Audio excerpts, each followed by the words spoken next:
तो कल रिकॉर्ड नहीं हो पाया था, वो मोबाइल की फॉल्ट रही थी। ठीक है, फर्स्ट पेपर का कोई आपको वीडियो अपलोड नहीं मिलेगा। सेकंड पेपर जहां हम पढ़ा रहे हैं, सेकंड पेपर में ये भी पढ़ाएंगे, वो भी अपलोड रहेगा। और हिंदी एक कल या परसों से थोड़ा सा जब फ्री होंगे तो हम हिंदी की शुरुआत करेंगे, वो भी आपको वीडियो अपलोड रहेगा। ठीक, हिंदी से शुरुआत करेंगे, हिंदी और जीके जीएस दोनों का पार्ट जो है शुरू करेंगे। मैथ और रीजनिंग पढ़ा ही रहे हैं, फिर इंग्लिश लास्ट में कोई ना कोई आकर के जब पेपर का समय होगा 1 महीने आपसे बताया जाएगा। तब तक आप ये ध्यान रखें, antonyms anonymous word word substitutions अपना कहीं ना कहीं से देखते रहें। ठीक, 3 बिंदु हमारे हैं ही इंग्लिश के, आपको पता होगा। ठीक, एक तो आपका ग्रामर जाता है, दूसरा आपका वोकेबल आता है, और तीसरा रीडर आता है। 3 पोर्शन से ही आपके क्वेश्चन बनते हैं। रीडरशिप में आपको पैराग्राफ दिया होगा, उसमें से क्वेश्चन छांटना रहता है। ठीक, और स्पेलिंग मिस्टेक ये सब रीडरशिप से ही आपका आता है। 2-3 क्वेश्चन 4 क्वेश्चन ऐसे 4-4 का पोर्शन लगभग में बटा रहता है। तो ग्रामर वाला पार्ट ही आपको पढ़ाना रहता है, बाकी आप अच्छे से जानते हैं। जैसे हम हिंदी पढ़ाने जाएंगे तो हिंदी में हम आपको तत्सम तद्भव और कहो हम आपको जो है पढ़ाने लगे, जिसमें हम आपसे कहते हैं कि हम पर्यायवाची विलोम पढ़ाएंगे। तो ये पढ़ाने वाली बात नहीं है, ये हमारा ही काम होता है। इसको बस अलग से करने की जरूरत हमें कोई नहीं होती है, हम स्वयं अपने आप ये काम कर सकते हैं। जैसे विज्ञापन में हम पढ़ा रहे हैं, तो विज्ञापन में चीजें हम आपको पढ़ा रहे हैं, इतिहास पढ़ा देंगे। इतिहास के बाद आप देख रहे हैं कि कहीं ना कहीं पर हम डिजाइन पढ़ा देंगे, इसी के साथ में जो है वर्गीकरण पढ़ा देंगे, विज्ञापन बजट पढ़ा देंगे। ठीक, विज्ञापन के अधिनियम पढ़ा देंगे। लेकिन आपसे हम कहें कि नहीं हम तो ब्रांड एम्बेसडर पढ़ाएंगे, तो ब्रांड एम्बेसडर कोई पढ़ाने वाली बेटा बात नहीं है। यहाँ पर मैं अभी इसको खोलूंगा और आपको समझाना उसमें कुछ है ही नहीं, बस कौन है और कौन क्या कर रहा है। उसके लिए मैंने बताया कि आपको पीडीएफ मिली ही है, पीडीएफ आपको मिल जाएगी, और मैंने दिखाया भी था आपके वो जो है ग्रुप पे पीडीएफ अपलोड की जाएगी, स्टडी मटेरियल में आपकी रहेगी। दूसरी बात देखो, पहले तो पढ़ा नहीं रहे थे, अब पढ़ा रहे हैं। जो लोग आप सबके जानने वाले हैं, जो नहीं पढ़ रहे हैं या जो ग्रुप में जुड़े हैं, उनसे कह दो कि हम 2-4 दिन फिर वीडियो अपलोड ही नहीं करेंगे। क्लास में जब जुड़ोगे तो चीजें अच्छा, हमें भी पढ़ाने में अच्छा लगता है। और जब क्लास में ज्वाइन ही नहीं कर रहे हो, केवल वहां ज्वाइन करने के लिए बैठे हो कि नहीं वीडियो आ जाएगा या हमें नोट्स मिल जाएगा, तब कोई मतलब नहीं है, मैं इसमें से फिर रिमूव मारूंगा। ठीक, एक दूसरे के साथ में जो बच्चे जुड़े हुए हुए हैं उनसे कह दो अपना आराम से जो है क्लास ज्वाइन करें। ऐसी कोई समस्या नहीं है कि हाँ क्लास नहीं ज्वाइन कर सकते हैं। ठीक, आराम से ज्वाइन करें और अपना पढ़ाई करें। आज हमें जो क्लियर करना था वो करना था विज्ञापन का वर्गीकरण। ठीक, वर्गीकरण पर बेटा मैंने टॉपिक आपको क्लियर कर दिया था। टॉपिक में मैंने बता दिया था कि 6 भाग हैं, सबको याद हो गए होंगे। याद हो गए कि नहीं, किसी को याद हो पाए? पहला किसके आधार पर है विज्ञापन का वर्गीकरण? कोई कैंडिडेट हमको बताए, पहला वर्गीकरण किसके आधार पर है?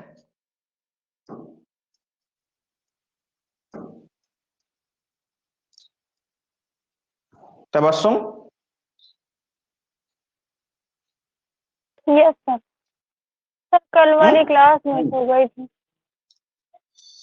अच्छा, कल वाली क्लास छूट गई थी, कोई बात नहीं है। वर्गीकरण और डिजाइन दो आपके एक दूसरे से संबंधित पोर्शन रहते हैं। डिजाइन दोनों एक दूसरे से संबंधित पोर्शन रहते हैं, दोनों पर हम चर्चा करेंगे। पहले आज हम वर्गीकरण पर चर्चा करेंगे। वर्गीकरण मतलब विभिन्न विद्वानों ने यह बांटा कि हम किसी को सूचना देते हैं तो उसको हम किस रूप में से देते हैं। डिजाइन तो सब लोग जानते हैं, डिजाइन आप अभी कला में भी बनाते हैं, एक अच्छा सा फूल बनाते हैं, अच्छी सी जो है कलियां बनाते हैं, डिजाइन है। लेकिन यहां पर विज्ञापन की डिजाइन, संप्रेषण की डिजाइन में बस परिभाषा को इतना ऐड कर लिया जाता है कि जब कोई भी व्यक्ति अपनी भावनाओं को दूसरे तक संप्रेषण के माध्यम से व्यक्त करता है, वह विज्ञापन डिजाइन हो जाती है। डिजाइन इसमें भी करना है, लेकिन भावनाओं को लिखित और इलस्ट्रेटेड दोनों रूपों में संदर्भित कर दूसरे तक पहुंचाने का कार्य किया जाता है, वही आपकी डिजाइन है। अभी डिजाइन का सिद्धांत भी पूछेंगे तब भी वही आएगा। जैसे आप वहां पर पढ़ते हैं कला में सहयोग, सामंजस्य, संतुलन, प्रभाविता, प्रवाह, प्रमाण सिद्धांत है, तो यहाँ पर भी संतुलन भी है, संयोजन भी है, अनुपात भी है। ठीक, दृष्टिबाधता भी है, दृष्टि संतुलन भी है। 5 आपके सिद्धांत यहाँ भी रहेंगे। कोई अंतर तो नहीं है ना? अगर हम एक दूसरे से समझ के पढ़ेंगे तो आपको समस्या ही नहीं दिखाई देगी। ऐसे वर्गीकरण की भी बात मैंने बताई कि सबसे पहला वर्गीकरण हमने बताया था कल की बनावट के आधार पर है, बनावट के आधार पर। इसलिए मैं बता दे रहा हूं दोबारा ताकि अभी आपको पढ़ाया तो समस्या ना हो पाए, कल का जो है रिकॉर्ड नहीं रहा था वीडियो, जो जुड़े हैं उनको समस्या होगी। दूसरा आपका है माध्यम के आधार पर, माध्यम के आधार पर वर्गीकरण। आज पूरा नहीं लिख रहे हैं, वो तो मैंने पूरा लिख करके देखा था, दिया था आपको, आप उसमें अपलोड भी है, देखा होगा। तीसरा जो हमारा टॉपिक रहता है वो रहता है क्षेत्र के आधार पर वर्गीकरण, क्षेत्र के आधार पर वर्गीकरण। चौथा रहता है संदेश के, संदेश के उद्देश्य के आधार पर, उद्देश्य के आधार पर। अगला जो हमारा टॉपिक रहता है वर्गीकरण का, एक वो रहता है विज्ञापनकर्ता,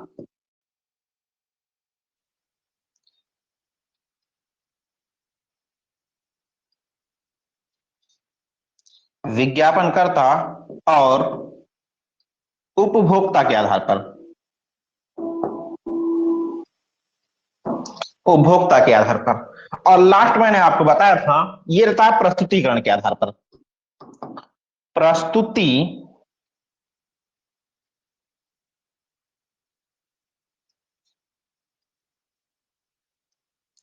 ठीक, प्रस्तुतिकरण के आधार पर।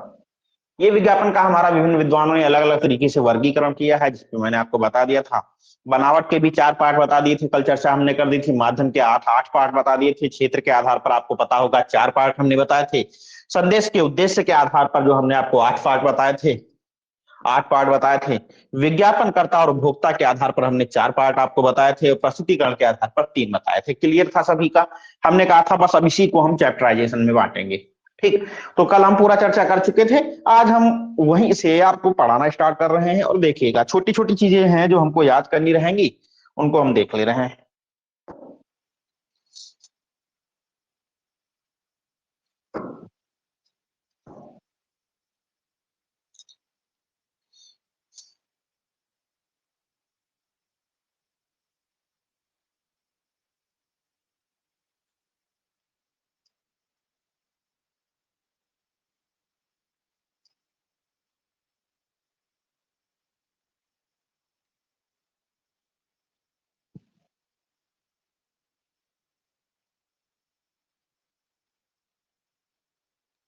एक टैगलाइंस मैंने बता रखी थी, टैगलाइंस तो आपको बता ही चुके हैं। एक आप उसको देख लेना, अच्छे से पढ़ लेना, और अपलोड हो जाएंगी, उसके लिए मैंने चर्चा कर दी थी। आज हमको विज्ञापन का, ठीक है, वर्गीकरण पढ़ाना है, वर्गीकरण, क्लासिफिकेशन ऑफ, ठीक, एडवर्टाइजिंग, विज्ञापन का वर्गीकरण। कल मैंने इसको स्टार्ट किया था, मैंने दिखाया भी था। ये पार्ट आपके रहे थे, मैंने आपको बता दिया था सारा, एक एक चीज देख लीजिएगा। अभी मैंने बोल करके भी बताया है कि बनावट के आधार पर वर्गीकरण मैंने बताया था, वर्गीकृत, विस्तृत, विस्तृत वर्गीकृत, तो समाचार, सूचना, पाठ्यांक, विज्ञापन। इसमें 2 पार्ट आपके नहीं दिए हुए हैं, इस पे मैंने आपको अलग से बता दिया था लिख करके कि भाई आपकी पीडीएफ में आप ध्यान रखिएगा कि यहाँ पर 2 चीजें छुट्टी हुई हैं, क्योंकि मैंने पन्ना ऐसे डायरेक्ट उठा लिया था। एक तो आपका रहता है पीओपी के आधार पर, ठीक, पीओपी के आधार पर, ठीक, और दूसरा हमने बताया था कि आपका रहता है परिवेशी विज्ञापन, परिवेशी, परिवेशी विज्ञापन, ठीक, परिवेशी विज्ञापन। 2 पार्ट आपके जोड़े हुए थे, ये मैंने क्लियर कर दिया था। कल यहां तक आपको बता दिए थे। एक एक टॉपिक आज लेकर चलते हैं। कल हमने हालांकि चर्चा सब पर की थी कि औद्योगिक विज्ञापन क्या होते हैं, व्यापारिक विज्ञापन क्या होते हैं, वित्तीय विज्ञापन क्या होते हैं, और कृषि विषयक विज्ञापन क्या होता है, सहकारी विज्ञापन क्या होते हैं। इनको लिखना नहीं है बेटा, इनको हम केवल समझेंगे और आप हमारे साथ में देखेंगे विज्ञापनों का स्वरूप, और आपको पढ़ना नहीं है, मतलब इसको लिखना नहीं है। लिखने में पार्ट केवल हम आपके 2 इंपॉर्टेंट पार्ट जो हैं उनको ही लिखवाएंगे। एक तो हम बनावट के आधार पर वर्गीकरण बताएंगे, ठीक, ये जो नेट से पूछे गए क्वेश्चन है जिनसे, एक ये हम आपको बताएंगे, और ये मोस्ट इंपॉर्टेंट है, इंपॉर्टेंट नहीं मोस्ट इंपॉर्टेंट है। हर पेपर में इसके बारे में 1 से 2 क्वेश्चन, 4 क्वेश्चन आपको दिखाई ही देते रहते हैं। तो इसके बारे में हमको विधिवत एक एक्यूरेट डिटेल बना करके लेकर चलनी है, और हर चीज उसके बारे में जान लेनी है, ठीक। क्षेत्र के आधार पर आपको नेट में एक ही क्वेश्चन पूछा जाता है, अंतरराष्ट्रीय, फिर राष्ट्रीय, फिर उसके बाद जो है क्षेत्रीय, फिर स्थानीय, यही बराबर रिपीट होता रहता है। और इसमें कोई नई बात है भी नहीं, परिभाषाएं भी आप अच्छे से जान रहे हैं, कोई समस्या भी नहीं है कि हाँ हमको समझना पड़ेगा। लेकिन इन पर चर्चा हमें मोस्ट इंपॉर्टेंट तरीके से करनी है, ध्यान रखना, ठीक है, कायदे से करनी है। चलिए हम इसी पर अब बता रहे हैं आपको, ठीक। वर्गीकरण विज्ञापन का पार्ट नंबर 1, जैसे मैंने उसमें बयान बता ही रखा है आपको कि बनावट के आधार पर वर्गीकरण। इसमें सबसे पहला हमने बताया पहले रूप का विवरण हम देखते हैं। बनावट के आधार पर वर्गीकरण अगर देखा जाए तो हम 4 पार्टों में करते हैं। नंबर 1 रोमन अंक में लिखा है, आपको समझने में कोई समस्या नहीं होगी। वर्गीकृत विज्ञापन, उस दिन मैंने आपको दिखाया भी था, न्यूज़पेपर में भी दिखाया था अच्छे से उठा करके, और आप देख भी सकते हैं कहीं ना कहीं पर। इस क्या कह रहा है कि इस प्रकार के विज्ञापनों को वांट्स एड, हमारे मुंह से उस दिन सब सुन चुके हैं बेटा, आज खाली हमको रिपीट कर देना है। एक एक बात हम 3 दिन से ये वर्गीकरण की समझा रहे हैं। इस प्रकार के विज्ञापनों को वांट्स एड के नाम से जाना जाता है। ये विज्ञापन अधिकतर स्थानीय आवश्यकताओं और सूचनाओं पर आधारित होते हैं। ठीक, इंपॉर्टेंट पॉइंट है, ध्यान रखना। समाचार पत्र का एक कालम, अब कालम का खेल आपको अभी हम दोबारा रिपीट करेंगे, उधर हम आपको समझा रहे थे। एक कालम की माप जो होती है वो 4.87 सेंटीमीटर होती है। समाचार पत्रों में लेखन की ठीक मापन इकाई को सीसी कहा जाता है। विज्ञापन का सबसे छोटा एवं प्रभावी स्वरूप वर्गीकृत विज्ञापन है, ध्यान रखना। विज्ञापन का सबसे छोटा और प्रभावी स्वरूप वर्गीकृत विज्ञापन। बस छोटे छोटे शब्दों में हमको समझ लेना है। ठीक, आप देखेंगे आगे कह रहा है कि ये विज्ञापन समाचार पत्रों में एक निश्चित पृष्ठ पर, आपने देखा भी है कि निश्चित पृष्ठ होता है जहां पर लिखा होता है क्लासिफाइड विज्ञापन, वही बात कह रहा है कि ये विज्ञापन समाचार पत्रों में एक निश्चित पृष्ठ और एक निश्चित शीर्षक के नीचे कॉलम के क्रमानुसार छपते हैं, जैसे किराए पर देना, बेचना, विवाह, रोजगार, सोया पाया एवं शैक्षणिक कार्य हेतु इनको छपवाया जाता है। और ये तो मैंने आपको दोनों चीजें पहले से बता रखी कि इनका सबका जो भी है रेट या लागत जो तय की जाती है वो शब्द के आधार पर ही तय की जाती है। अब चाहे वर्गीकृत हो चाहे डिस्प्ले वर्गीकृत हो, दोनों की जो लागत तय की जाती है वो काहे के आधार पर की जाती है? शब्दों के आधार पर तय की जाती है। बिल्कुल क्लियर है, कोई समस्या नहीं है इसमें। ठीक, आगे हम बात करते हैं दूसरा, विस्तृत वर्गीकृत विज्ञापन। जैसा कि नाम से ही विदित होता है, जैसा कि नाम से ही विदित होता है, विदित होता मतलब दिखाई देता है, जैसा कि नाम से ही विदित होता है कि इस प्रकार के विज्ञापन वर्गीकृत और विस्तृत दोनों का मिला जुला रूप स्वरूप होते हैं। हम आपको इनके पृष्ठ को भी पीडीएफ बना करके डाल देंगे, आप निश्चिंत रहिएगा।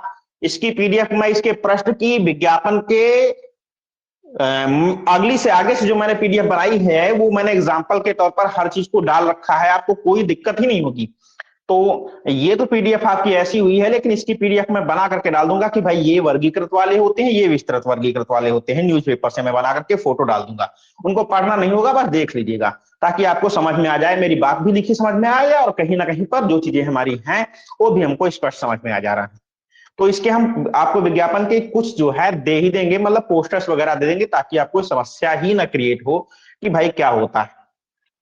वैसे कि हालांकि देखा होगा, ठीक है, देखा होगा कोई न्यूज़पेपर अगर हो रहा है, कोई डाउनलोड वगैरह है तो मैं भी आपको दिखाता भी, लेकिन कंप्लीट डाउनलोड नहीं होगा तो मैं कल फोटो डाल करके आपको दिखा दूंगा। ठीक, ये वर्गीकृत विज्ञापनों के आधार पर आकार से थोड़ा बड़े होते हैं। आकार से बड़े क्यों होते हैं? क्योंकि यहां पर ऊपरी शीर्षक में थोड़ा सा फॉन्ट को बढ़ा दिया जाता है, बहुत बड़े नहीं होते हैं। और इनमें सीमित स्वरूप में चित्र, मोटे अक्षर, बॉर्डर लाइन आदि का प्रयोग किया जाता है। इनकी लागत भी ठीक शब्दों के अनुसार निर्धारित की जाती है। इनकी लागत भी हमारी कैसी है? शब्दों के अनुसार ही निर्धारित की जाती है। क्लियर है ना? आगे हम करते हैं बात विस्तृत विज्ञापन की, डिस्प्ले टाइप की। एक डिस्प्ले टाइप की विस्तृत विज्ञापन की बात करते हैं।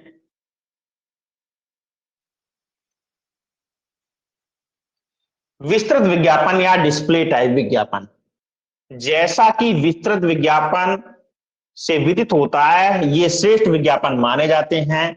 ये विज्ञापन देखने में सुंदर व आकर्षित करने वाले लगते हैं। ठीक, सुंदर व आकर्षित लगते हैं, ज्यादा प्रभावशाली वह देखने में सजावटी होते हैं। इनमें इलस्ट्रेशन, शीर्षक, मोनोटाइप्स, बॉडी कॉपी, स्पेस आदि का सुंदर संयोजन होता है। ये बेटा जानते हो क्या है? इनको कहते हैं एलिमेंट्स ऑफ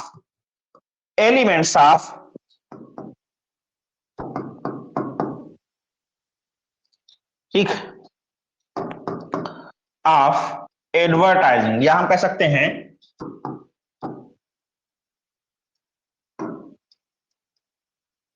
टाइजिंग। ठीक, या तो इनको हम कह सकते हैं विज्ञापन के तत्व, विज्ञापन के तत्व। वैसे ही बात जैसे कला की बात करते हो ना, कला में कहते हो ठीक रेखा, रूप, वर्ण, तान, पोत, अंतराल, ये क्या है? कला के तत्व हैं। तो वैसे ही विज्ञापन के जो तत्व हैं वो यही तत्व होते हैं, शीर्षक, उपशीर्षक, illustration, monogram, body copy, space. तो ये आपके कला के तत्व होते हैं, और कला के तत्व और कला के संयोजन या विज्ञापन के संयोजन के सिद्धांत। ठीक, तो ये तो हो गए विज्ञापन के तत्व और विज्ञापन के सिद्धांत। सिद्धांत भी 5 अभी हमने बताया था, एकता, संतुलन, अनुपात, दृष्टिबिंदुता, ठीक, और दृष्टिबाध्यता। दोनों का यहां पर जो है टोटल मिलाकर के 5 हमारे सिद्धांत हुए। आपको सिंपल याद कर लेना भाई, हम कहें कि जो विज्ञापन के कौन से तत्व हैं, तो हम कहेंगे कौन से हैं? हम कहेंगे शीर्षक, उपशीर्षक, बॉडी कॉपी, इलस्ट्रेशन। ठीक, ये हमारे क्या है? तत्व हैं। और कहेंगे अगर हम कहते हैं संयोजन के मतलब जो है विज्ञापन के सिद्धांत कितने हैं निर्माण के, हम कहेंगे 5 सिद्धांत हैं। अब यही बात आपसे उठा लेगा, कहेगा अच्छा विज्ञापन में सबसे प्रमुख तत्व कौन सा है? तो तत्व की बात करता है तो सबसे पहला होता है शीर्षक। अगर शीर्षक नहीं तो विज्ञापन का मजा खराब हो जाएगा, उसमें आप कुछ चीजें बता ही नहीं पाएंगे। ठीक, जैसे वहां पर आपसे कहता है कि अंतराल, इनको थोड़ा सा जब हम पढ़ा रहे होंगे तो आपको स्पष्ट करेंगे। तो कहता है कि जो विस्तृत विज्ञापन हमारा डिस्प्ले विज्ञापन है, इनमें सारे के सारे तत्व हमको दिखाई देते हैं, एक भी ऐसा तत्व नहीं है जो छूटता है। जबकि ऊपर वाली 2 बातों को हम पढ़ करके आए, वहां पर ऐसा कोई हमको तथ्य नहीं दिखाई दिया कि वो पूरी बात कह रहा हो। तो हमारे मुख्य विज्ञापन अगर छपते हैं तो यही होते हैं। अब देखिए आगे क्या कह रहा है।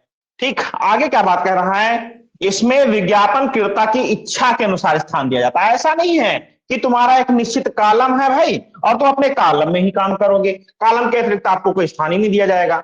ठीक है, कॉलम के अतिरिक्त आपको कोई स्थान नहीं दिया जाएगा। लेकिन इसमें ऐसा नहीं है, इसमें है बात क्लियर है कि भाई अगर आप पैसा लगाएंगे तो आप चाहेंगे तो फर्स्ट पेज, आप चाहेंगे तो द्वितीय पेज, आप चाहेंगे तो तृतीय पेज, जो आपकी मर्जी होगी उस स्थान को आपको दिया जाएगा। मतलब ये अधिक लागत, ऐसे ही सिद्ध हो रहा है कि अधिक लागत वाले होते हैं विज्ञापन। अभी क्लियर है ना? तो इसमें विज्ञापनकर्ता की इच्छा के अनुसार स्थान दिया जाता है ना, इच्छा के अनुसार। कैसे दिया जाता है? इच्छा के अनुसार। जैसा अगर आप पहला पेज जाएं तो पहला पेज, दूसरा चाहे तो दूसरा पेज। इस प्रकार के विज्ञापन अंतरराष्ट्रीय स्तर पर छपते हैं। कैसे छपते हैं? अंतरराष्ट्रीय स्तर पर छपते हैं। समाचार पत्र के लिए विस्तृत विज्ञापन का निर्माण कॉलम एक्स, इसका भी क्लियर करेंगे बेटा। एक्स अभी कहां पर है, अभी हम आगे चलेंगे तो आपको सब चीजें समझा देंगे। कॉलम एक्स के अनुसार किया जाता है, कॉलम एक्स के अनुसार किया जाता है। अभी क्लियर है ना? ठीक, तो ये हो गया हमारा तीसरे प्रकार का। चौथे प्रकार का होता है समाचार सूचना पाठ्यांक विज्ञापन। ठीक, सामान्यतः जो विज्ञापन देखने में समाचार पत्र जैसे दिखाई देते हैं वे समाचार सूचना पाठ्यांक विज्ञापन कहलाते हैं। मतलब एक कहानी टाइप में आता है, ऐसे लिखा होगा बड़ा बड़ा। ठीक, बहू ने मिटाया सास के सर का थकान। अब ये आपको लिखा होगा ऐसे बड़ा बड़ा लिखा है, देखो ये चीज लिखी हुई है हमारे पास। मान लो ये एक शीर्षक आपका बना दिया गया कि बहू ने मिटाया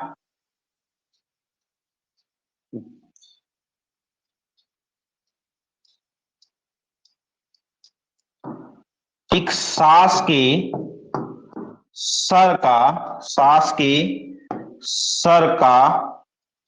दर्द। ठीक, सास के सर का दर्द।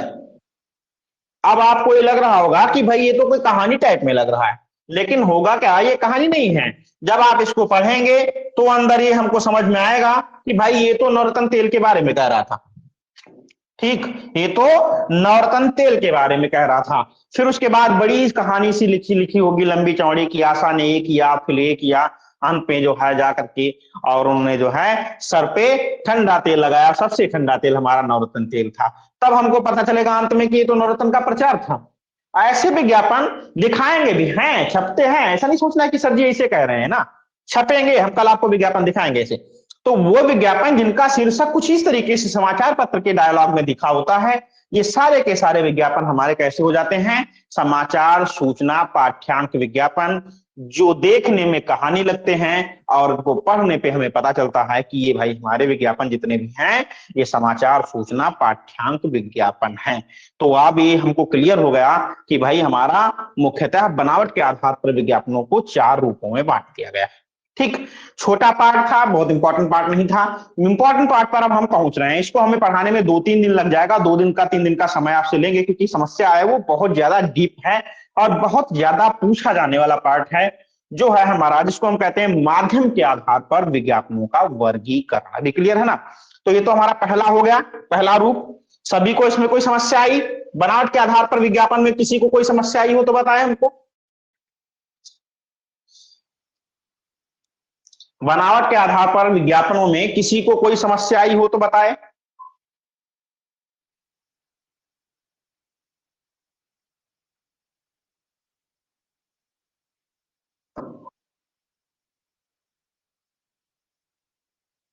ठीक, अब हम बात करते हैं माध्यम के आधार पर विज्ञापन। ठीक, माध्यम के आधार पर विज्ञापन।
चलिए, पीडीएफ में डिलीट हो गई थी मुझे लग रहा है।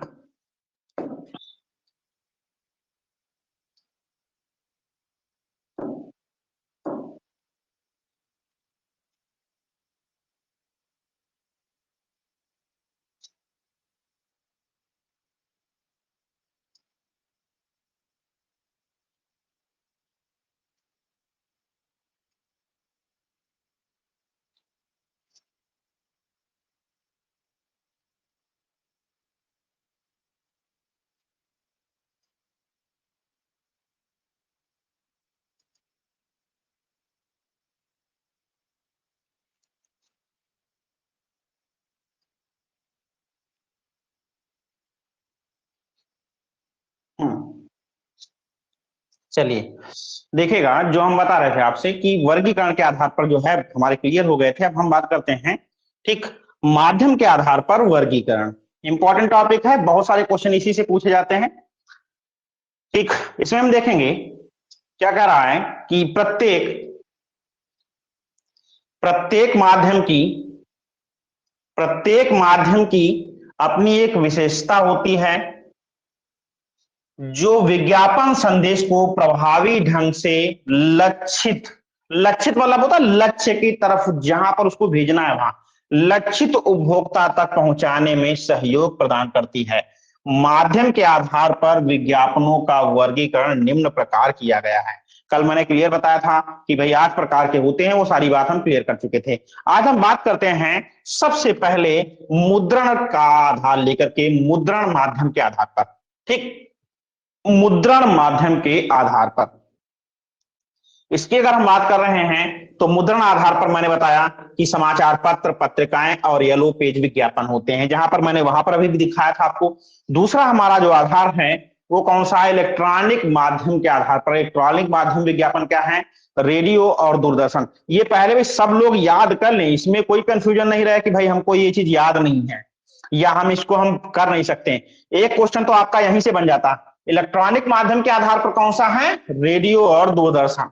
और बाह्य विज्ञापन आउटडोर एडवर्टाइजिंग में आपका पोस्टर, होल्डिंग, बैनर, बिलबोर्ड, ठीक, अननोन क्रिया बिलबोर्ड और इत्यादि इत्यादि। स्ट्रीट रोड जो है आपकी है, स्ट्रीट सीट्स आती हैं। ठीक, अभी हमने बताया नगर पालिका जो आपका बैनर है जिसको हम कहते हैं डस्टबिन बैनर। इस तरीके से कई सारे आपके बाह्य विज्ञापन में आते हैं। परिभाषा मैंने कल आपको क्लियर ही कर दी थी कि जो घर से बाहर निकलने पर और गंतव्य तक पहुंचने पर जितनी भी चीजें हमें विज्ञापन के रूप में दिखाई देती हैं, मतलब आज हम घर से निकले और ऑफिस के तक पहुंचने में जो भी चीजें हमको विज्ञापन के रूप में दिखाई दी वो सारी हमारी आउटडोर मीडिया के तहत जाती हैं। ठीक, बाह्य विज्ञापन या पोस्टर्स या होल्डिंग के दायरे में चली जाती है, ध्यान रखना। तीसरा है परिवहन विज्ञापन। इस पर भी बेटा मैंने अच्छे से चर्चा कर दी थी कल। ठीक, आपको समझा भी दिया था कि 2014 में गुजरात टू मुंबई ट्रेन में पहली बार वोडाफोन, ठीक है, वोडाफोन के विज्ञापन छपे थे। पहली बार वोडाफोन के विज्ञापन छपे थे, ये बात मैंने क्लियर कर दी थी। ठीक, और उसके बाद हमने बताया था HMT, YL और इत्यादि और कई सारी कंपनियां हैं जिन्होंने इस तरीके के विज्ञापन परिवहन में छपवाए थे। और परिवहन के विज्ञापन हमको कहां? हवाई जहाजों पर देखने को मिलते हैं, बसों पर देखने को मिलते हैं, रेलवे आदि पर सारे सीधे देखने को हमको मिलते हैं। ठीक है, दूसरी बात आती है अब सीधे डाक द्वारा। ठीक, सीधे डाक द्वारा, ये मैंने बताया कि आप इसको पढ़ते हैं तो बड़ा कंफ्यूज हो जाते हैं क्योंकि इसकी परिभाषा हमको क्लियर नहीं मालूम। भाई सीधे डाक द्वारा हमको कुछ लगता है कि डायरेक्ट मेल लिखा है तो केवल मोबाइल से संबंधित होगा, नहीं। सीधे डाक का मतलब ये होता है कि वह विज्ञापन जिस पर किसी भी उपभोक्ता को शून्य व्यय करना पड़ता है और लेकिन ये आपको सीधे प्रमोट करता है वस्तु के लिए। सीधे प्रमोट क्या करता है? जैसे आपका कैलेंडर्स हो गया आपका, ठीक, डायरेक्ट जीमेल हो गई, पैम्फलेट हो गया। आप समाचार पत्र में देखिए, सुबह सुबह आपके घर के सामने आता है और पैम्फलेट आपके यहाँ गिर जाता है करके समाचार पत्र के साथ में। तो वो क्या आपको पैसा लगता है? ना तो आपका पोस्ट कार्ड का पैसा लगता है, ना पैम्फलेट का पैसा लगता है, ना कैलेंडर का लगता है, ना मेल कार्ड का लगता है, ना फोल्डर्स का लगता है, ना कैटलॉग का लगता है।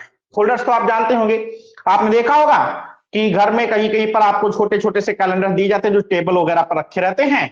ठीक, उस तरीके के होते हैं। ऐसे ही फोल्डर्स हमारे होते हैं जिसमें उत्पाद के हर एक बार विवरण के बारे में दिखाया जाता है। इनको हम सबको चित्र बना करके आपको चित्र के साथ दिखाएंगे। ठीक है, तो वो परिभाषा हमने क्या बताई आपको? सीधे डाक द्वारा क्या मतलब हुआ कि वे विज्ञापन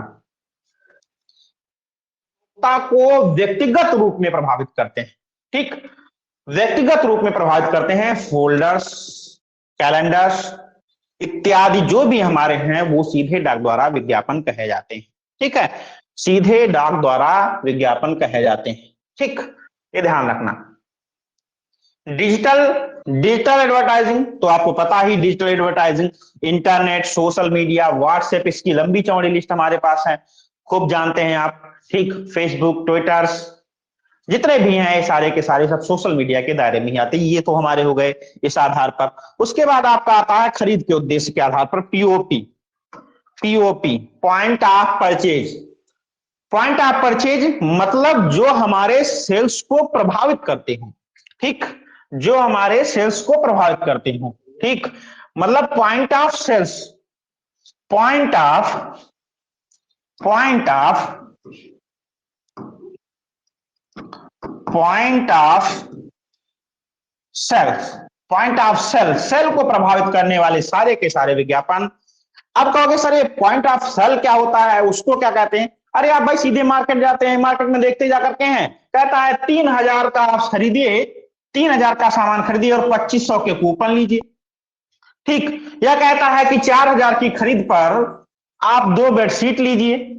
ये तो है क्या, ये तो प्रमोशन ही ना, डायरेक्ट सेल पर प्रभावित है कि आप कहीं ना कहीं पर आप देख रहे हैं कि हम 3900 का खरीदने वाले थे, 3900 में हमारे प्रयोग की सामग्रियां मिल जा रही थी, लेकिन वहां पर आपको ये बता रहा है कि नहीं भाई 4000 का अगर आप खरीद रहे हैं तो आपको एक बेडशीट मिलेगी। अब 100 रुपए के चक्कर में कोई ना कोई अतिरिक्त चीज आपको खरीदनी है। तो इस तरीके के, इसी के साथ में हैंगिंग्स होता है, सेव कार्ड डिस्प्ले, ये सब होते हैं, गलियारा डिस्प्ले होता है, कियोस्क होता है, ये सब जितने भी होते हैं पीओपी पर होते हैं। अब गलियारा डिस्प्ले का तो उस दिन मैंने आपको दिखाया था कि अच्छे से बैक वाले वीडियोज में आपको दिखाया था कि भाई ये देखिए, और एक मॉल का चित्र मैंने दिखाया था कि ये व्यवस्थित रखा है, सब लोग देख देख कर निकलते हैं, इसको हम गलियारा डिस्प्ले कहते हैं। तो ये जो सीधे सेल को प्रमोट कर दे, तुरंत सेल आपका मन कहीं ना कहीं पर, ठीक है, एक्टिव कर दे। हमने बताया कि ये पीओपी जो काम करता है वो 3 हेड पर काम करता है। 3 head, 3 head, head HEAD, head, hand और heart, heart, heart, head, hand, heart. मतलब सबसे पहले मस्तिष्क काम करेगा, मस्तिष्क के बाद आपका जो है हार्ट काम करेगा, और हार्ट काम करने के बाद सीधा हैंड से आप उसको घर लिए चले आते हैं। मतलब 3 हेड्स पर ये प्रोसेस करता है। आपसे पूछेगा कि ऐसा कौन सा विज्ञापन माध्यम है जो 3 हेड पर प्रोसेस करता है, हम कहेंगे पीओपी माध्यम है जो 3 हेड पर प्रोसेस करता है, तीनों पर। ठीक है, 3 प्रोसेस आप गुजारते हैं, माइंड से देखे, सोचे और दिल से उसको समझे, और उसके बाद हम तुरंत लेकर चले आए। तो 3 हेड पर प्रोसेस करता है पीओपी। अब आज बात करते हैं परिवेशी विज्ञापन की। परिवेशी विज्ञापन की एग्जाम्पल में मैंने आपको बहुत अच्छा बताया था कि भाई आप मेला जाते हैं और मेले में चिल्लाता रहता है यही है रामबाण सुरमा, आप आइए और आंखों में लगाइए, समझ में आए तो लीजिए, नहीं तो कोई बात नहीं। ठीक, तो इस तरीके के वो सारी जो चीजें हैं जो विशेष परिवेश में, मेले में है, आप जैसे जाइए, आप मैंने एक आपको और बताया था कि भाई आप देखे जा करके, जैसे बड़े मेले हैं आप कहीं पर चले जाइए, जैसे हम संगम का है, अयोध्या जी को गए, कहीं पर भी A to Z जहां पर हम गए, आप देखे जा करके, तो वहां पर कहीं ना कहीं पर प्लास्टिक शौचालय बनाए हुए हैं। वो शौचालय जो प्लास्टिक हैं निःशुल्क हैं। अच्छा, वो निःशुल्क रखे गए तो क्या उनका कोई पैसा नहीं लगता होगा, उनको साफ सफाई नहीं लगती होगी क्या? साफ सफाई लगती है, लेकिन इस प्लास्टिक बैग के शौचालय पर ही, इसके गेट पर कोई ना कोई विज्ञापन होते हैं। मतलब इंग्लैंड का एक व्यक्ति था, और इस इंग्लैंड के एक व्यक्ति ने एक इच्छा जाहिर की कि भाई हम सब तरीके के विज्ञापन नहीं करवाएंगे, हमारी इच्छा है जहां पर व्यक्ति कहीं पर ऐसी जगह पर जाए जहां पर हमारे ही प्रॉपर विज्ञापन को देखे जा करके। तो कंपनी ने मना किया, तो उन्होंने कहा नहीं आप लोग कर दीजिए, इसका मैं खर्च दूंगा। तो उन्होंने इस तरीके के शौचालय, सार्वजनिक शौचालय पर, मेले इत्यादि पर, विशेष स्थानों पर ऐसे ऐसे लगवा दिए। और आगे चल करके जब वो सक्सेस हुआ तो इसी इंग्लैंड से ये एक नया प्रकार विकसित हुआ एडवर्टाइजिंग का, जिसको हम कह ले परिवेशी विज्ञापन। ठीक है, परिवेशी विज्ञापन। ठीक, परिवेशी विज्ञापन तो आप समझ गए, परिवेशी विज्ञापन हमें कोई समस्या ही नहीं है परिवेशी विज्ञापन समझने में। अब हम बात करते हैं टॉपिक टू टॉपिक। नंबर 1 से फिर से शुरुआत करते हैं। नंबर 1 हमारा क्या है? मुद्रण माध्यम। आज अब हम क्लियर करेंगे पहला, सबसे पहला माध्यम के आधार पर विज्ञापन में सबसे पहले हम बात करेंगे मुद्रण माध्यम की बेटा। ठीक है, मुद्रण माध्यम, जहां पर किसी को कोई भी समस्या हो वो तुरंत पूछ लेगा, या तो जब मैं क्लास छोड़ रहा होता हूं तो आप जरूर पूछ लें, क्योंकि विज्ञापन रटने वाली चीज नहीं है, ये आपको समझना ही पड़ेगा और बेहतरीन तरीके से समझना पड़ेगा। अगर आप समझ नहीं पा रहे हैं तो ये मान के चलिए कि इसका क्वेश्चन आप किसी भी तरीके से हल नहीं कर पाएंगे, ये 100% फैक्ट है। क्योंकि बेटा यहाँ पर कोई रटने वाली चीज नहीं आती है कि आप रट ले जाएंगे तो आपका काम चल जाएगा। यहाँ पर चीजें समझने में ही आएंगी, और जितना समझेंगे उतना ज्यादा बेटर आएंगी। अगर समझेंगे नहीं तो आपके साथ समस्याएं रहेंगी, मे भी हमेशा आप उसी से परेशान रहेंगे फिर। ठीक, तो एक एक चीज को, छोटी छोटी बातों को हम समझेंगे। और एक चीज ध्यान दें, जो यहाँ से पढ़ते हैं, कल आप कहीं पर निकलें तो कोशिश करें कि इधर उधर मैं वॉच करता चलूं कि भाई कहाँ कहाँ पर कैसे कैसे विज्ञापन हमको नजर आ रहे हैं। ठीक, आप लिखा देखेंगे, प्रभावी ढंग से लिखा देखेंगे, आपको स्वतः समझ में आएगा कि भाई हाँ ये बात तो सही थी, यही तो होता है, इसी तरीके से चलता है। क्योंकि विज्ञापन है क्या, एक्चुअली में हम सुबह से शाम तक हर चीज को देख कर चले जाते हैं, लेकिन ना तो उसकी इच्छा जाहिर करते हैं कि ये छपा है तो इसको कहते क्या है, और ना तो हम बहुत ज्यादा उस पर इंटरटेन होने की कोशिश करते हैं। नहीं तो विज्ञापन में अगर पढ़ने की कोशिश करेंगे तो आप इंटरटेन भी होंगे, ठीक, और आपको समझ में भी आने लगेंगी। छोटी छोटी चीजें हम देखते चलेंगे, और क्या क्या उसका स्टैंडर्ड रहता है ये भी हम देखते चलेंगे क्लियर करके। तो हम आज पहली माध्यम के आधार पर पहला प्रोसेस पढ़ने जा रहे हैं, मुद्रण माध्यम, प्रिंट मीडिया। क्लियर है ना? जिसमें सबसे पहला हम पढ़ेंगे समाचार पत्र। 3 आते हैं समाचार पत्र, अभी हम पढ़ करके भी आए हैं। दूसरी आती है पत्रिका, और तीसरी आती है येलो पेज विज्ञापन, येलो पेज विज्ञापन। मुद्रण माध्यम में हम 3 को काउंट करेंगे, येलो पेज विज्ञापन, ठीक, पत्रिका और समाचार पत्र, इन 3 को काउंट करेंगे। सबसे पहले हम पढ़ते हैं समाचार पत्र। वेरी इंपॉर्टेंट है, मोस्ट इंपॉर्टेंट टॉपिक है, जिससे कम से कम 20 क्वेश्चन आपसे पूछे गए हैं। ठीक, समाचार पत्र एक प्रभावी विज्ञापन माध्यम है। ठीक, बिल्कुल प्रभावी है। रीजनेबल बात मैंने कल आपको बताई थी कि रेडियो की पहुंच 94% क्षेत्रफल और 92% जनता तक है। इसी तरीके से समाचार की भी जो पहुंच हमारी मानी गई है वो लगभग 50% जनता तक मानी गई है। इसलिए जब 50% भारत की जनता को हम किसी चीज के माध्यम से कवर कर रहे होते हैं तो भाई प्रभावी तो होगा ही होगा, उसमें कोई नई बात हमारी है ही नहीं।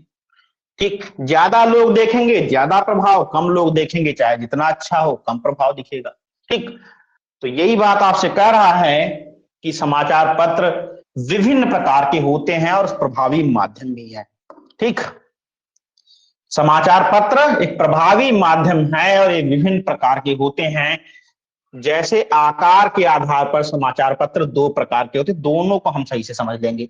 2 प्रकार के होते हैं। नंबर 1 है हमारा मानक आकार, जिसको हम स्टैंडर्ड साइज भी कहते हैं, और ये आपसे कई बार नेट के पेपर में पूछा भी जा चुका है, ध्यान रखना। ठीक, स्टैंडर्ड साइज। दूसरा है पत्रिका आधार, ठीक, टैबलाइड साइज। ठीक, टैबलाइट, टैबलेट नहीं देखा है, मोबाइल टैबलेट, तो उसी से इस्तेमाल किया गया शब्द है टैबलाइट, मतलब छोटा आकार, टैबलाइट साइज। ठीक है, तो 2 प्रकार के हमको दिखे कि समाचार पत्र भाई 2 प्रकार के होते हैं। अब बात हम करते हैं समाचार पत्र का मानक आकार। ठीक, समाचार पत्र का मानक आकार। समाचार पत्र का मानक आकार अर्थात लंबाई ऊपर से नीचे, मतलब ये आपकी लंबाई समाचार पत्र कुछ इस तरीके से होता है, ये रहा, ये समाचार पत्र मान लीजिए है। ठीक, तो समाचार पत्र की ये जो लंबाई है, ये वाली लंबाई बेटा, ये लंबाई या तो आपकी कितनी होगी, 57 सेंटीमीटर होगी, या तो 300 लाइनें होंगी। 300 लाइनें। स्टैंडर्ड साइज में भारत में छपने वाले विज्ञापनों में, समाचार पत्रों में, मैंने कल आपसे बताया था कि नंबर 1 पर भारत में सबसे इस समय नंबर 1 पर जो है विज्ञापन पढ़ा जाता है और यह समाचार पत्र पढ़ा जाता है, वो है दैनिक जागरण। ठीक, दैनिक जागरण। और दूसरा नंबर 2 पर हमारा है दैनिक भास्कर। ये भी पूछ सकता है भारत में सर्वाधिक किस राज्य में छपते हैं न्यूज़पेपर, तो हम कहेंगे उत्तर प्रदेश में छपते हैं, सर्वाधिक उत्तर प्रदेश में छपते हैं। तो वही बात कह रहा है कि समाचार पत्र का मानक आकार अर्थात लंबाई ऊपर से नीचे, बेटा ये ऐसे काउंट करेंगे, या तो 57 सेंटीमीटर कहेंगे, या तो हम कहेंगे 300 लाइन की होती है। अभी क्लियर है ना, 300 लाइन की होती है, ठीक है। और आगे हम देखते हैं 300 लाइन की होती है, लेकिन बात करता है चौड़ाई की, तथा चौड़ाई 8 कॉलम। अभी क्लियर है ना, 8 कॉलम। अब यहां पर हम समझ ले रहे हैं, एक कॉलम की चौड़ाई 4.87 सेंटीमीटर, प्रति कॉलम बाएं से दाएं। अगर इसको हम काउंट करेंगे तो इधर से करेंगे, ये रहेगा ऐसे। तो ये इस तरीके के 8 कॉलम बने होते हैं, ऐसे 8 कॉलम विभाजित होते हैं। समाचार पत्र सुबह सुबह पढ़ के देखिएगा, 8 कॉलम होते हैं। तो एक कॉलम की जो होती है लंबाई होती है 4.87 सेंटीमीटर, प्रति कॉलम बाएं से दाएं लगभग 37 सेंटीमीटर का। या तो हम कहते हैं 8 कॉलम, दो प्रकार की इससे पूछ सकता है क्वेश्चन कि भाई बताइए चौड़ाई कितनी होती है, तो कॉलम भी पूछेगा तो हम कहेंगे 8 कॉलम, और कहता है अगर सेंटीमीटर में तो हम कहेंगे भाई लगभग 37 सेंटीमीटर इसकी चौड़ाई होती है। उधर भी आपसे कहेगा कितनी लाइनें लिखी जाती हैं, तो हम कहेंगे भाई 300 लाइनें लिखी जाती हैं, और आबलिक या 57 सेंटीमीटर हमारी माप इकाई होती है, 57 सेंटीमीटर। किसी को डाउट है इसमें? सिंपल बात है, बस आपको रट लेना है, अच्छे से समझ लेना है, बाकी कोई दिक्कत ही नहीं है आपको, ठीक है। फिर कह रहा है राजस्थान पत्रिका या अन्य टैबलाइट, टैबलाइट मतलब टैबलेट के आकार की छोटी पत्रिकाएं, ठीक है, वह कुछ समाचार पत्रों की लंबाई एग्जैक्ट नहीं होती है, इनकी 45 से 57 सेंटीमीटर के बीच मानी जाती है, तथा 6 कॉलम से 9 कॉलम तक की मानी जाती है, ठीक। अगर जो अन्य टैबलाइट आकार की हैं तो किसी के 6 होंगे, किसी के 7 होंगे, किसी के 8 होंगे, किसी के 9 होंगे। और उधर लंबाई और चौड़ाई की बात करता है तो हम कहेंगे 45 से 57 सेंटीमीटर तक की होती हैं। हाँ, ये क्वेश्चन आपसे पूछा गया था कि जो है टैबलाइट साइज की पत्रिकाओं की लंबाई कितनी होती है, और लगाने में आया था ये क्वेश्चन, तो ध्यान रखना 45 से 57 सेंटीमीटर रहती है। अभी क्लियर है ना। अब हम बात करते हैं आगे, इसको हम मापते कैसे हैं, हम कैसे इसका रेट तय करते हैं। जब हम एक एडवर्टाइजिंग कंपनी के पास जाते हैं तो वो आपसे कैसे इसका रेट बताती हैं, तो रेट की बात भी आपसे कई बार पूछी जा चुकी है, ठीक है। जब पूछी जा चुकी तो उसको भी हमें समझना अनिवार्य है। इसकी चर्चा मैं पहले से कर चुका हूं, लेकिन फिर से आप एक अच्छी से एक बार देख लीजिएगा। टैबलाइट, ठीक, का स्टैंडर्ड मानक, जो टैबलाइट है इनका स्टैंडर्ड मानक 25 गुणे 39 सेंटीमीटर होता है, तथा 5 कॉलम या 20 कॉलम होता है। जो औसत है उनका देख लीजिए। टैबलाइट में स्टैंडर्ड मानक अगर हम इसकी बात करते हैं कि प्रॉपर इतना होना ही चाहिए, तो टैबलाइट का स्टैंडर्ड मानक भी आपको बता दिया गया। वैसे तो कॉमन ऊपर वाला बता देगा, लेकिन फिर भी कहता है कि टैबलाइट में भी अगर आपसे स्टैंडर्ड पूछता है तो टैबलाइट में हम क्या कहेंगे, 25 से 39 सेंटीमीटर, 39.75, और 5 कॉलम से 200 लाइनों के बराबर होता है। या तो 5 कॉलम कह सकते हैं या तो 200 लाइनें कहेंगे, ठीक। समाचार पत्रों में विज्ञापन की लागत के आकार, कॉलम नंबर 1 पर कॉलम सेंटीमीटर, एक तो तय होगा लागत कॉलम सेंटीमीटर के आधार पर, और या एगेट लाइन, कल मैंने दोनों पे चर्चा की थी बेटा, आपको पता होगा, एगेट लाइन, ठीक। या तो समाचार पत्र की लागत तय की जाएगी कॉलम से, या तो एगेट लाइन से तय की जाएगी। विज्ञापन के आकार और स्थान, स्थान मतलब कि आप भाई प्रथम पृष्ठ पर रखेंगे, द्वितीय पृष्ठ पर रखेंगे, अंतिम पृष्ठ पर रखेंगे, किस पृष्ठ पर आप जो है विज्ञापन छपवाना चाहेंगे, उसके हिसाब से तय की जाती है। ध्यान रखना, उसके आधार पर होती है। मतलब एक तो साइज और दूसरा स्थान, दोनों पर डिपेंड होकर के हमारी विज्ञापन की लागत तय की जाती है। अभी क्लियर है ना, इसमें किसी को डाउट तो नहीं है। भाई पहला पृष्ठ है, ठीक, मुख्य पृष्ठ हमारा माना जाता है। हमारे यहाँ आर्थिकी का पूरा विवरण पहले पृष्ठ पर ज्यादा से ज्यादा रहता है। देश विदेश हमारा अंतिम पृष्ठ पर रहता है। स्पोर्ट अंतिम वाले सेकंड पृष्ठ पर होता है, ठीक। और स्थानीय हमारा तीसरा पेज होता है। आप स्थानीय छपवाएंगे कम लागत जाएगी, आप पहले पृष्ठ पर छपवाएंगे अधिक लागत जाएगी, ठीक। आप अंतिम वाले पे छपवाएंगे उससे कम लागत जाएगी। तो ये सब तय होता है कि आप समाचार पत्र में कहां पर स्थान लेना चाहते हैं, ठीक है। उसी के आधार पर आपको ये तय किया जाता है कि आप क्या लेंगे क्या नहीं लेंगे। अभी क्लियर है बिल्कुल। अब हम बात करते हैं कि ये फिर कॉलम होता क्या, इसकी माप हम कैसे लेते हैं, चलिए देखते हैं, ठीक। कॉलम सेंटीमीटर का अर्थ है, कॉलम सेंटीमीटर का अर्थ है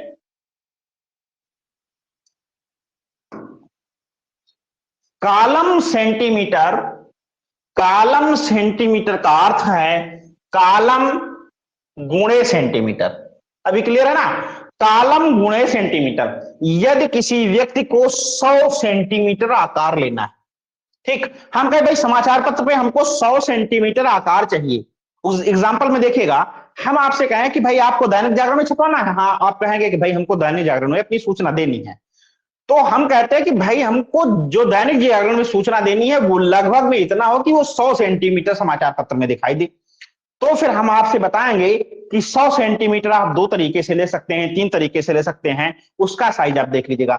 जैसे 4 गुणे 25, अगर 4 गुणे लेंगे 25 तब भी हमारा लगभग मानक 100 सेंटीमीटर चला जाएगा, और 5 गुणे 20 लेंगे तब भी हमारा मानक 100 सेंटीमीटर चलाएगा। अर्थात 4 कॉलम और गुणे 25 सेंटीमीटर, 25 सेंटीमीटर मतलब 1 2 3 4 5, तो 1 2 3 4 कॉलम हुए। तो ये तो हुए 4 कॉलम, कॉलम, और इनकी जो लंबाई होगी वो होगी 25 सेंटीमीटर। और यहीं पर हम इस तरीके से भी कर सकते हैं, भाई 5 कॉलम ले लीजिए और ये वाली लंबाई हम 20 सेंटीमीटर दे रहे हैं। तो इस तरीके से आपकी कॉलम की लंबाई और चौड़ाई तय की जाती है। अभी कॉलम की लंबाई चौड़ाई समझ में आई? किसी को कोई दिक्कत है तो बताया इसमें, बोले। कॉलम की लंबाई चौड़ाई, क्योंकि कल मैंने इसको पहले से बता रखा है और मैंने बता भी दिया है।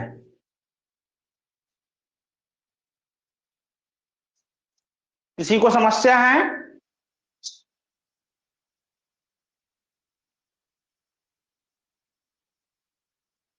क्यों साइमा, यहां समझ में आ गया?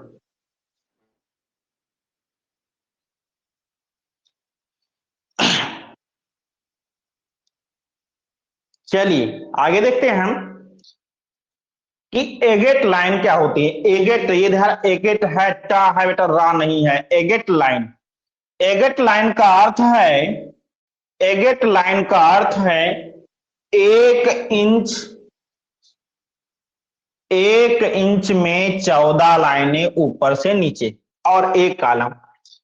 1 इंच, या तो हम 1 इंच ले सकते हैं, या तो ये ऑब्लिक है, ध्यान रखना, 1 इंच में 14 लाइनें। अगर आप नापेंगे तो 1 इंच में 14 लाइनें होंगी, तो अर्थात ऊपर से नीचे या तो हम ये 14 लाइन कह सकते हैं कि 14 लाइन की लंबाई हमको चाहिए, और या तो हम कह सकते हैं 1 इंच की लंबाई चाहिए। तो 1 इंच गुणे 1 कॉलम, ठीक, मतलब तरीका क्या हुआ, 1 इंच गुणे 1 कॉलम, तभी एगेट लाइन की लंबाई निकलेगी, एगेट लाइन की लंबाई निकलेगी। और अगर आपसे कह दिया जाए 14 लाइन गुणे 1 कॉलम, तब भी हमारी जो लंबाई जाएगी वो एक एगेट लाइन की जाएगी, एक एगेट लाइन का अर्थ ही जाएगा। तो समाचार पत्र में 2 तरीके से हमको जो है देखने को मिलती हैं चीजें, एक तो कॉलम के आधार पर बांटने का मिलता है, और दूसरा एगेट लाइन के आधार पर हमको चीजें देखने को मिलती हैं, बांटने को मिलती हैं। अभी क्लियर है? बिल्कुल स्पष्ट हो गया होगा। अब तो कोई समस्या है नहीं कि भाई समाचार पत्र में कैसे हमारे छपते हैं, ठीक है, विज्ञापन और उनकी मापन इकाई क्या होती है, कैसे हम उनको मापते हैं, हमने हर आधार पर आपको बता दिया। अब कोई समस्या नहीं रहेगी हमारे हिसाब से समाचार पत्र में। अब हम बात करते हैं आगे।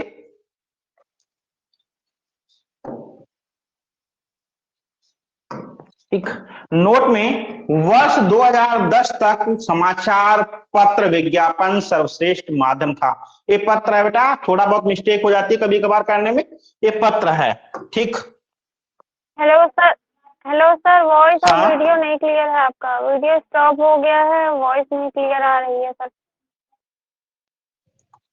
वीडियो स्टॉप हो गया है और वॉइस क्लियर नहीं है अभी जस्ट, या पहले से ही? सर इधर तो नहीं है।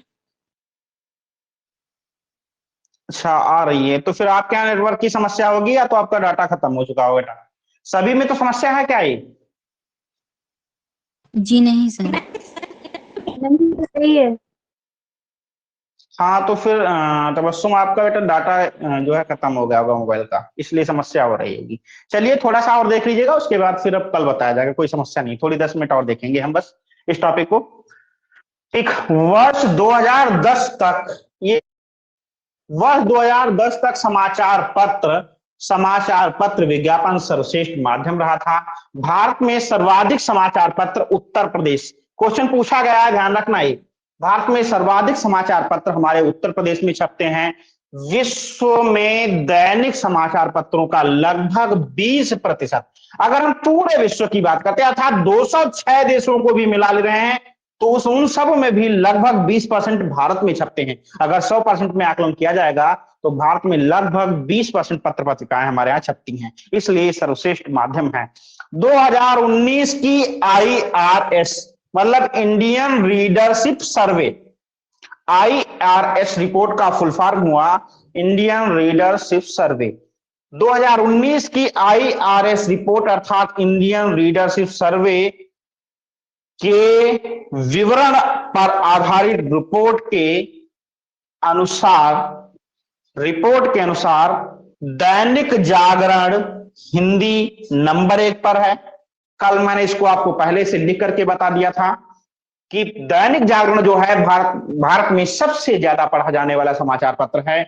दूसरे नंबर पर हमारा जो है वो दैनिक भास्कर है, और तीसरे नंबर पर हमारा अमर उजाला है, चौथे नंबर पर हमारा है डेली थाती जो मलयालम है, और 5वें नंबर पर पढ़ा जाने वाला अखबार जो 2019 की रीडरशिप रिपोर्ट के अनुसार अंग्रेजी भाषा का द टाइम्स ऑफ इंडिया है। ठीक है, द टाइम्स ऑफ इंडिया है। तो ये हमारे जो है समाचार पत्र क्रमशः ठीक भारत में सबसे ज्यादा पढ़े जाने वाले हैं, और ये लगाने को भी आ जाता है नेट में कभी कभार, कहता है कि उनके जो है पाठन के आधार पर या उनके बिक्री के आधार पर समाचार पत्रों को व्यवस्थित करिए। तो ये दोनों आधार पर है, पाठन, क्योंकि पाठन तभी ज्यादा होगा जब उनके पढ़ने वाले ज्यादा होंगे तो बिक्री भी ज्यादा होगी। कोई भी चीज पूछे आप इसी क्रम में आपको लगा करके आना है। ठीक है, क्लियर है ना? यदि क्रमशः पढ़े, ठीक, ये सब कितने हैं? आदि क्रमशः पढ़े जाने वाले समाचार पत्र हैं। अब बात करते हैं पत्रिकाओं की।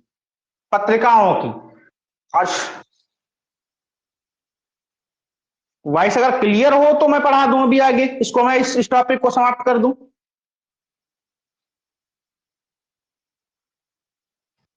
वरना मैं आज रोक दूं वीडियो फिर। अब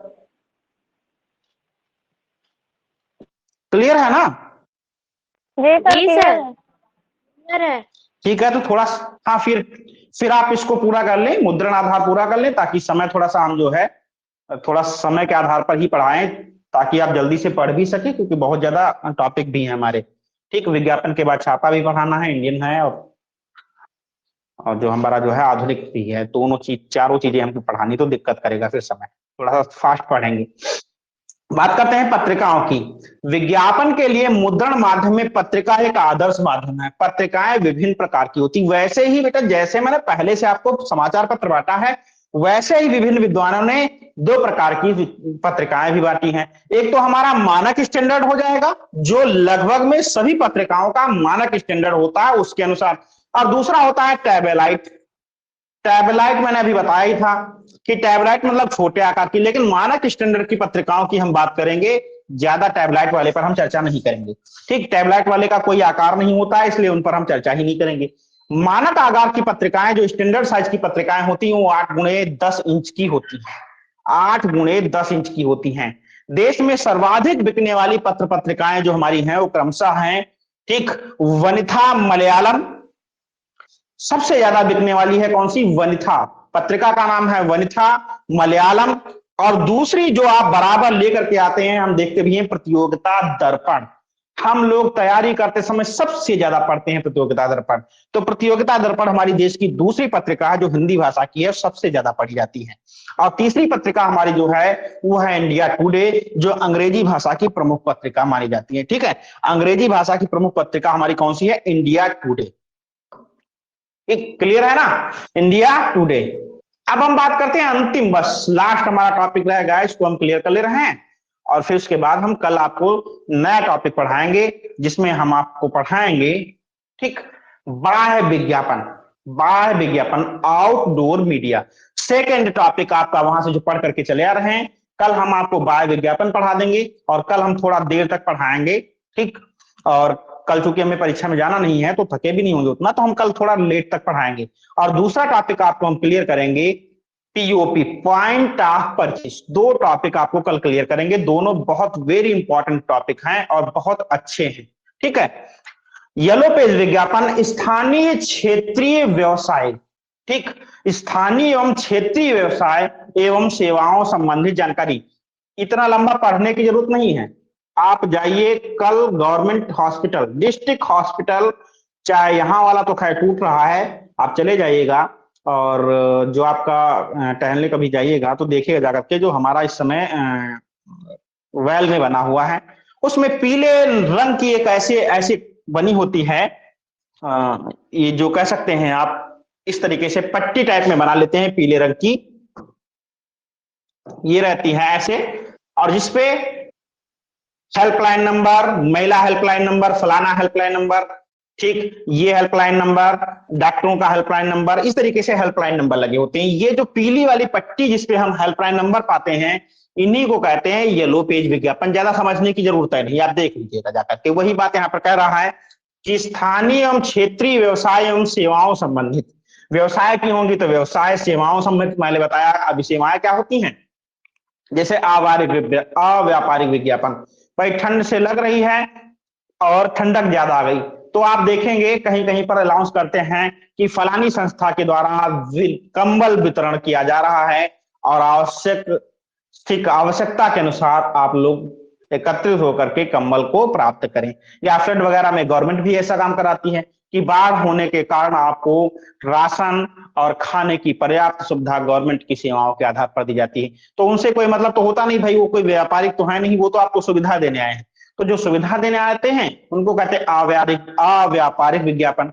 तो ऐसे विज्ञापन जिनसे कोई व्यापार, कोई प्रॉफिट ना हो। तो यहाँ पर सेवाओं संबंधित, भाई आपके लिखा होता भाई महिला हेल्पलाइन नंबर है, ये पुलिस का 100 नंबर डायल करिए, ये फायर का है, ये इनका नंबर है, तो क्या इनसे किसी को कोई फायदा है? लेकिन नहीं, ये आपकी सुविधा के लिए लिखे होते हैं। तो येलो पेज विज्ञापन वही विज्ञापन होते हैं जो स्थानीय एवं क्षेत्रीय एवं सेवाओं संबंधित जानकारी देने वाले पीले पृष्ठों की निर्देशिका है, जिसमें टेलीफोन नंबर दिए रहते हैं, इसमें टेलीफोन नंबर दिए रहते हैं। आप देखे हैं लेकिन आपको नाम नहीं पता था, अब आप ये जान गए हैं कि भाई ये हमारी येलो पेज विज्ञापन होती हैं। इसमें अधिकतर प्रॉपर्टीज, हॉस्पिटल, रेस्टोरेंट, ऑटोमोबाइल्स आदि विभिन्न व्यवसायों एवं सेवाओं संबंधी फर्मों के फोन नंबर एवं स्थानीय विवरण की सूची बनी होती है। आप स्वयं देखिएगा जाकर के, आपको पता चल जाएगा कि भाई ये येलो पेज विज्ञापन है ना? तो हमारा आज जो है मुद्रण माध्यम पूरा क्लियर हो गया है। कल हम अब चर्चा करेंगे आपसे बाह्य विज्ञापन की। ठीक है, बाह्य विज्ञापन की, और बाह्य विज्ञापन के बाद फिर हम आपको जाएंगे पूरे, जब ये हमारे इसी टॉपिक को हम आपको लिखाना भी है, इसका आपको लिखना भी है, समझना भी। इंपॉर्टेंट टॉपिक है, ध्यान रखना माध्यम के आधार पर। बस नेट में आपसे यही पूछा जाता है, पहला वाला तो बस एक आध क्वेश्चन आता है, इससे बहुत सारे क्वेश्चन आपको दिखाई देते हैं। तो ये पढ़ाने के बाद फिर हम सीधा आपको पढ़ाएंगे डिजाइन, क्योंकि अव्यापारिक विज्ञापन हम आपको पढ़ करके दिखा के समझा देंगे, लेकिन उनको न लिखने की जरूरत है और ना आपको समझने की जरूरत है, उनसे कोई क्वेश्चन पुटअप होता नहीं है। ठीक है।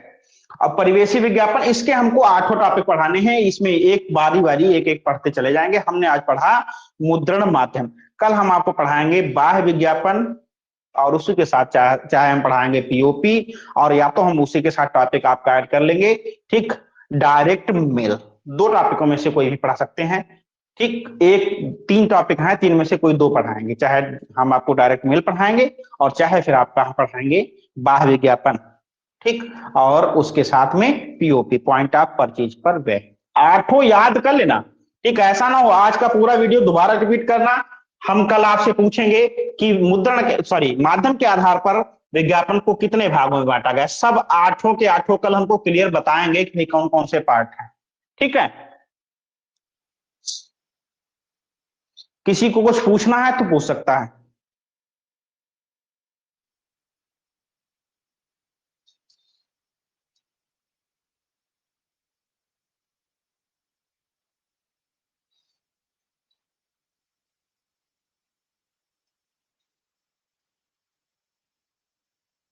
प्रीति, बेटा कुछ पूछना तो नहीं है किसी को?